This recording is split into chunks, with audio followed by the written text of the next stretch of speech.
Présente Mohamed Amin Moguedji, fondateur de la chaîne MAM Éducation. Donc, comme vous voyez, j'ai changé un peu le concept des vidéos. Je نبدا directement نقرا بالريزومي باش تاخذوا اكثر فكره على لي ريزومي نتاعي هكاك ما تنجموا تفهموا اكثر انا فاش قاعد نحكي exactement. Bien, donc j'ai l'honneur aujourd'hui de vous annoncer la nouvelle matière que je vais partager des vidéos avec vous prochainement, Inch'Allah. Elle est la matière de gestion de production, matière que les étudiants du niveau deuxième année dans les écoles de commerce, bien évidemment. Donc, on commence. Gestion de production, en tant que matière. Bon, c'est la gestion du processus de production, que ce soit l'approvisionnement, que ce soit le processus bidou, comment procéder pour organiser la production interne. Donc, comme une introduction générale, la performance globale et la solidité de toute entreprise de production des biens et services se mesurent par une relation optimale entre les facteurs de production mis en œuvre et les conditions spécifiques de l'environnement dans lesquels elle opère en tant que système socio-technique. Bien sûr, l'entreprise, lorsqu'elle va produire, elle doit tenir compte des facteurs technologiques, disons. Maintenant, j'aime une 10 000 unités, il faut avoir les capacités pour produire 10 000 unités. Il faut avoir les temps, il faut avoir le personnel aussi, qui est capable pour produire 10 000 unités. Il y a toujours des contraintes lors de la fixation des quantités produites. Donc, la gestion de production, c'est l'ensemble des activités permettant de transformer les matières premières en biens et services. Bien sûr, comme le processus de production, ça commence par l'approvisionnement, l'achat des matières premières, on va aller aux transformations, que ce soit produits finis, semi-finis ou services. Aujourd'hui, je vais parler du principe de l'ordonnancement en atelier spécialisé. Bien sûr, cette matière, elle sera répartie sur plusieurs chapitres. Les deux principaux chapitres que je vais énoncer, le premier chapitre,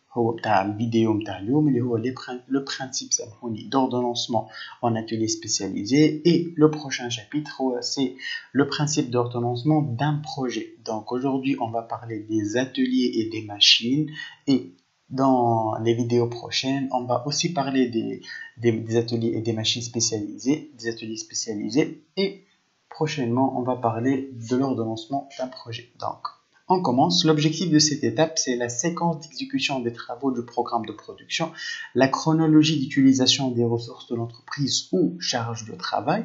Et lorsqu'on parle de charge de travail, on décrit les travaux qui seront exécutés exactement, les commandes et les différents postes, centres de production, etc. Donc, la chronologie de l'utilisation des ressources de l'entreprise. Lors de l'ordonnancement de son processus de production, l'entreprise peut faire face à deux situations. Comme je vous ai dit, la première situation, une capacité illimitée, infinie, plusieurs produits peuvent être exécutés à la fois. L'entreprise a plusieurs machines, donc elle n'a pas de problème. Elle n'a pas de problème sur les quantités à produire au col. Donc la deuxième situation, une capacité limitée.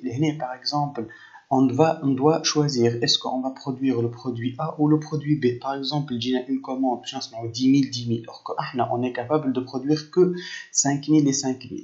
Donc, dans ce cas, on doit choisir le produit qui va nous rendre plus de rentabilité ou les compter en même temps. D'une part, il faut penser à tout ce qui est revenu et d'autre part, il faut penser à tout ce qui est engagement tout ce qui est engagement تاع les heures des machines وكل خاطر ما لازمنيش نتيحوا في الغاسبياج ما لازمنيش نتيحوا في معناتها سيتواسيون تاع ماشين تخدم ماهيش قاعده تصنع. Il faut éviter toutes ces situations. Donc هذاك هو l'objectif تاع gestion de production.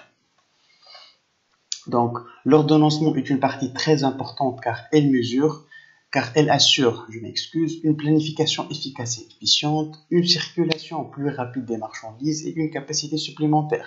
Les critères les plus utilisés dans l'ordonnancement, minimiser les temps d'exécution, maximiser l'utilisation des installations, minimiser les stocks des produits finis. Bien sûr, il faut assurer une rotation des stocks rapide et minimiser les temps d'attente des clients. Ce processus de production est bien ordonné avec l'outil de présentation qui est le diagramme de Gantt. C'est l'outil le plus utilisé c'est l'outil le plus simple pour illustrer les charges de travail. Il permet de visualiser l'utilisation dans le temps des moyens productifs. Voilà le schéma d'un diagramme de Gantt. Ici, on trouve les postes de travail. Ici, le facteur temps. Donc, on abscisse le facteur temps, on ordonne les postes de travail. Ici, on va classer tâches A, B, C, D, etc. Il existe plusieurs méthodes d'ordonnancement. Méthode statique, une fois par période, et une autre méthode qui fait partie des méthodes statiques, nouvelle commande, nouvel ordonnancement. Après chaque nouvelle commande, on va changer la méthode d'ordonnancement. La méthode dynamique, toutes les commandes sont considérées au fur et à mesure. Technique plus complexe car elle demande des changements cycliques. Donc, l'ordonnancement de plusieurs tâches sur une machine selon les règles de priorité afin de décider de l'ordre de réalisation.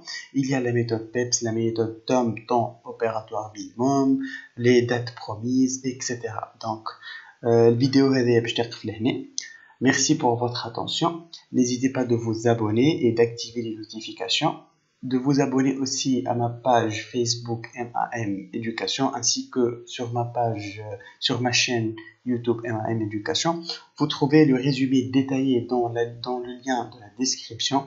Si vous avez besoin d'aide et si vous avez des questions, n'hésitez pas à me contacter sur ma page Facebook, sur mon email personnel mam.education98@gmail.com. Merci à vous, bonne chance et bonne révision.